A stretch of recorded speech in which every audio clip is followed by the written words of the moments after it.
نمشي ما نظل اذا ما حد يشتري من منتجاتنا الوطنيه. سمعتك تدندن، وين تريد تروح؟ هاجر.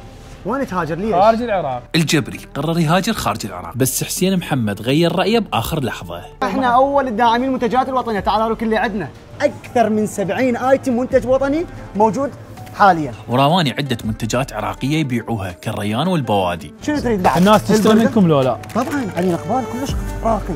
احنا اليوم نريد نقول للناس ترى اكو منتجات وطنيه، من ايجابياتها تنتج نفس اليوم 19/9/2025. أنا بالنسبة لي يعني مستمر عليهم، يعني هذا الطازج خصوصا هذا الريان. نعم، مصادر إنتاجها معروفة مثل شركة الريان، البوادي اللي تابعات شركة الاتحاد. هذه المنتجات لازم تشترون منها، إذا نساهم بشرائها والترويج إلها راح تشغل أيادي عاملة. فعلا هواية أيادي عاملة، تشغل الأيدي العاملة.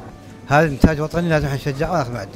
طبعا تستمر بدعمكم، احنا مستمرين أصلا، وراح تساهم بزيادة مدخول الناس ومدخوله كمواتين. ثروة اقتصادية واستقلال الأمة بنفس الوقت، يعني واحد يعتمد على الآخر. بطانيتك وأخذها. ألف رحمات على المايت لك، بس ليش طيتني إياها؟ صراحة واكو شركات تشتغل بالعراق، فواحد يشتغل بيها ليش يهاجر؟ يا الشركات تقصد عليها أنت؟ البوادي، الريان، وهاي بعد. المنتج الوطني بحد ذاته. طبعا المنتج الوطني لازم ندعمه، لازم ندعمه.